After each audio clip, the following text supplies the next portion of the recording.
를 시작하도록 하겠습니다. 나는 전능하신 아버지 하나님 천지의 창조주를 믿습니다. 나는 그의 유일하신 아들 우리 주 예수 그리스도를 믿습니다. 그는 성령으로 잉태되어 동정녀 마리에게서 나시고 본디오 빌라도에게 고난을 받아 십자가에 못 박혀 죽으시고 장사된 지 사흘 만에 죽은 자 가운데서 다시 살아나셨으며 하늘에 오르시어 전능하신 아버지 하나님 우편에 앉아 계시다가 거기로부터 살아있는 자와 죽은 자를 심판하러 오십니다. 나는 성령을 믿으며 거룩한 공교회와 성도의 교제와 죄를 용서받는 것과 몸의 부활과 영생을 믿습니다. 아멘. 찬송가 242장입니다.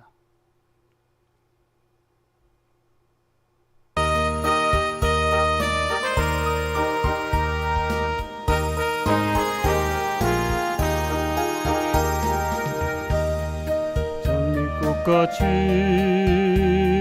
비는 것을 볼 때에 구속함에 노래 부르며 거룩한 길 다니리. 거기 거룩한 그 길에 검은 구름 없으니 낮과 같이 맑고 맑은 거룩한 길 다니리. 하나님의 아름다움과 그의 영광 볼 때에 모든 괴로움 잊어버리고 거룩한 길 다니리. 거기 거룩한 그 길에 검은 구름 없으니 낮과 같이 맑고 맑은 거룩한 길 다니리.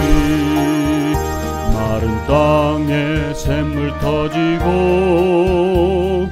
사막에 물 흐를 때 기쁨으로 찬송 부르며 거룩한 길 다니리. 거기 거룩한 그 길에 검은 구름 없으니 낮과 같이 맑고 밝은 거룩한 길 다니리. 거기 악한 짐승 없으니 두려울 것 없겠네. 평안함과 즐거움으로 거룩한 길 다니리. 거기 거룩한 그 길에 검은 구름 없으니 낮과 같이 맑고 밝은 거룩한 길 다니리.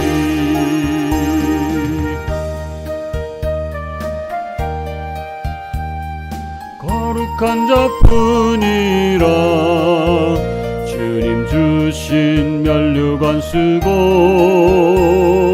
거룩한 길 다니리.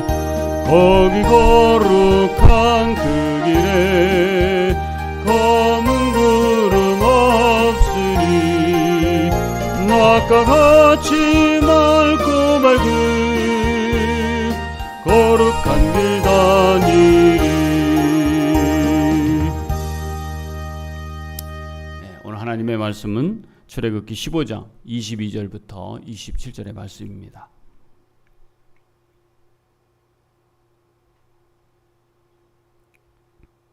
출애굽기 15장 22절부터 27절의 말씀, 제가 한 절 읽고 여러분들이 또 한 절 읽도록 이렇게 하겠습니다.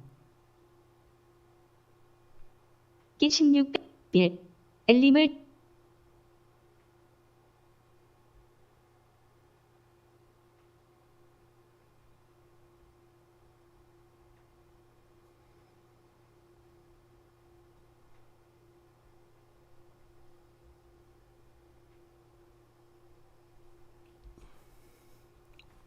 모세는 이스라엘을 홍해에서 인도하여 내어 수르 광야로 들어갔다. 그들은 사흘 동안 걸어서 광야로 들어갔으나 물을 찾지 못하였더라. 마침내 그들이 마라에 이르렀는데 그곳에 물이 쏘서 마실 수 없었으므로 그곳의 이름을 마라라 하였다. 이스라엘 백성은 모세에게 우리가 무엇을 마신단 말입니까 하고 불평하였다. 모세가 주님께 부르짖으니 주님께서 그에게 나무 한 그루를 보여주셨다. 그가 그 나뭇가지를 꺾어서 물에 던지니 그 물이 단물로 변하였다. 주님께서 그들에게 법도와 율례를 정하여 주시고 그들을 시험하신 곳이 바로 이곳이다. 주님께서 말씀하셨다. 너희가 주 너의 하나님인 나의 말을 잘 듣고 내가 보기에 옳은 일을 하며 나의 명령에 순종하고 나의 규례를 모두 지키면 내가 이집트 사람에게 내린 어떤 질병도 너희에게는 내리지 않을 것이다. 나는 주 곧 너희를 치료하는 하나님이다. 그들이 엘림에 이르렀다. 거기에는 샘이 12곳이나 있고 종려나무가 70그루나 있었다. 그들은 그 곳 물가에 진을 쳤다. 아멘. 오늘 말씀의 제목은 시험을 만날 때입니다. 출애굽기 15장 22절부터 27절에 있는 말씀입니다. 성경 말씀을 이제 보시면은 출애굽기 15장에서 굉장히 아주 다이내믹한 그런 사건을 경험하게 되는데 그게 바로 홍해 기적의 사건이었고 홍해 기적을 경험한 이스라엘 백성들이 15장에서는 모세가 찬양하는 그 찬양의 시가 나오고 있습니다. 그런데 이 찬양의 시가 얼마나 아름다웠고 얼마나 위대했던가, 구원의 감격을 노래했던 이스라엘 백성들의 그 감사가 채 3일도 가지 않아서 마라의 쓴물이라고 하는 먹을 물이 없는 그런 지경에 이르게 되었을 때에 이스라엘 백성들은 원망과 불평을 쏟아내기 시작합니다. 그렇게 걸린 시간은 단 3일이었습니다.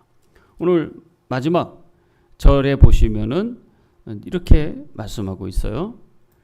그들이 엘림에 이르렀다. 거기는 샘이 12곳이나 있고 종려나무가 70그루나 있었다. 그곳 물가에 진을 쳤다.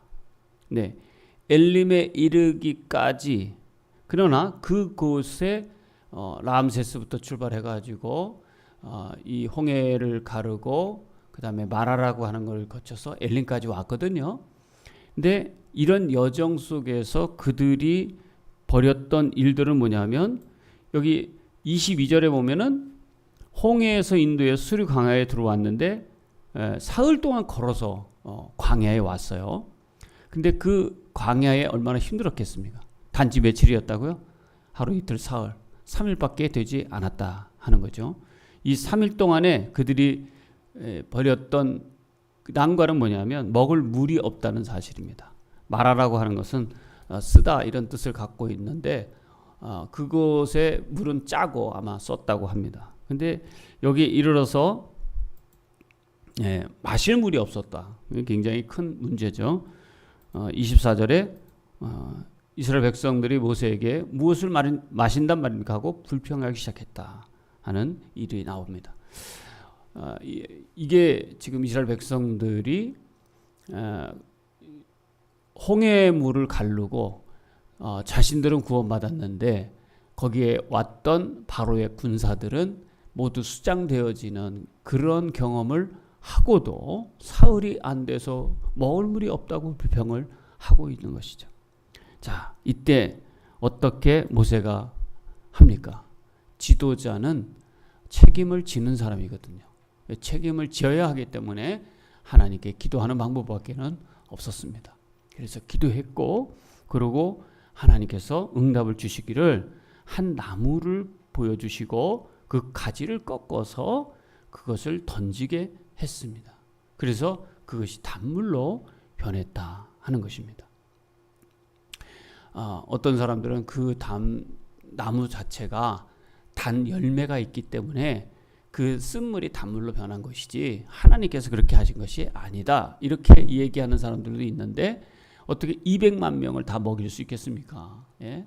장정만 60만 명이 넘어왔는데 여자, 아이, 노인하면 좋게 200만 명은 될 것이다 이렇게 보여지는데 그 많은 사람들은 어떻게 이 조그만 나무 던져가지고 되겠어요? 하나님의 기적을 경험한 것이죠. 네. 그러면서 주님께서 뭐라고 말씀하시냐면 이렇게 말씀하시는 거예요. 내가 너에게 지금 보여주는 이 말씀 잘 순종하고 또 하나님의 말씀을 잘 지키면 이 바로 이집트 사람들에게 내렸던 그런 질병과 같은 것은 전혀 너에게 내리지 않는다. 나는 여호와 라파다. 너희를 치료하는 하나님이다. 이렇게 말씀하셨던 것이죠. 예, 그리고 그것을 지나서 엘림이라고 하는 곳에 이르렀는데 그 엘림은 샘이 12곳이고 종려나무가 70나무나 있었어요. 여러분 그게 다 셌을까요? 그건 셀 수 있겠지만 이건 상징적인 의미예요. 12이라고 하는 숫자와 70이라고 하는 숫자는 완전한 숫자고 그곳이 완전한 어떤 장소였다라는 것을 의미하는 엘림이라고 하는 장소가 그 마라라고 하는 광야 또 그 마라라고 하는 것보다는 더 좋은 장소에 하나님께서 인도하신 것이다 라는 것을 보여주는 그런 말씀인 것입니다. 우리는 이와 같이 하나님의 일을 하고 하나님의 백성들이 예배를 드리기 위해서 바로의 그 종살이 하는 데서 떠나서 지금 홍해물을 가르고 바다를 넘어서 지금 자유한 신분이 되어 가지고 왔는데 3일이 되자 홍수를 홍해물을 갈랐던 기적을 경험한 날짜가 3일밖에 되지 않았는데 어려움을 만났다는 거죠. 하나님의 일을 하는데도 어려움을 만났다는 거죠.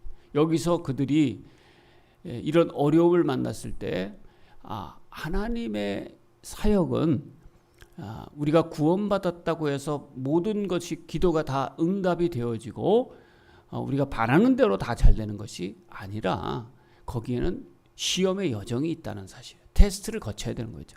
그 테스트가 벌써 첫 번째 쓴물의 테스트, 먹을 물이 없었을 때 어떻게 하나 봤더니 그들은 불평하기 시작했던 거예요. 그러나 그 불평에 하나님께서 응답하신 이유는 바로 지도자 모세의 기도였던 것입니다. 시험을 만났을 때 우리는 어떤 자세가 필요하냐면요. 벌써 하나님 앞에 기도하는 자세가 필요한 것이에요. 또 두 번째는 이스라엘 백성들이 그들이 기도할 때 어떤 것을 먼저 떠올라야 됐을까요? 뭐 기도도 하지 않았어요. 백성들은. 그러나 모세는 어떤 걸 기억했냐면 홍해물을 갈랐던 능력의 하나님을 기억한 것이죠. 그래서 시험을 만났을 때 하나님의 능력을 우리가 잊지 말아야 하는 것입니다. 두 번째는 이런 시험에 불평하기보다는 하나님께서 왜 우리를 예배하는 민족으로 삼고 젖과 꿀이 흐르는 땅으로 우리를 인도하신다고 하면서 왜 이런 어려움을 주셨을까 하는 것은 너희들이 거쳐야 할 이런 많은 과정 속에 너희의 믿음이 단단해지지 않는다면 가나안 거민을 쫓아낼 수가 없는 것이다. 말씀에 훈련받고 순종하는 그런 과정이 필요했던 것이죠. 우리 그리스도인들도 마찬가지입니다. 우리의 믿음이 저절로 자라지 않고요. 우리가 순종하는 만큼 자라는 것이죠.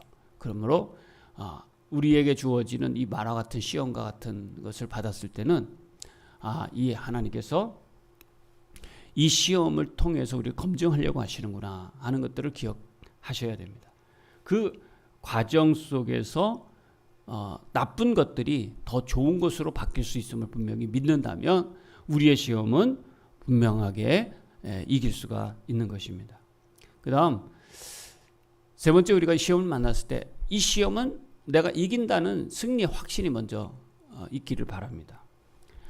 항상 마라만 있는 것이 아니죠. 마라 같은 그런 시험만 있는 것이 아니죠.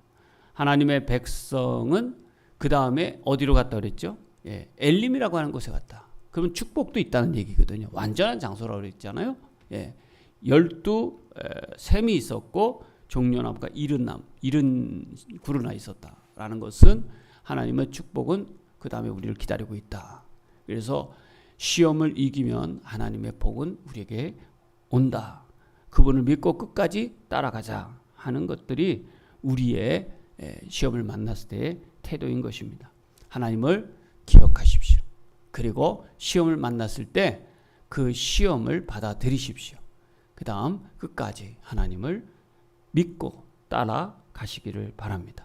우리에게 원망은 아무런 도움이 되지 않습니다. 지금 혹시 어려움을 겪어서 내 마음속에 원망과 불평이 많이 있다면 그것을 한번 다시 내려놓고 하나님이 우리를 인도하시는 능력의 주님을 기억하면서 끝까지 더 굳건한 믿음을 가져야 될 우리의 상황이다 믿어집니다.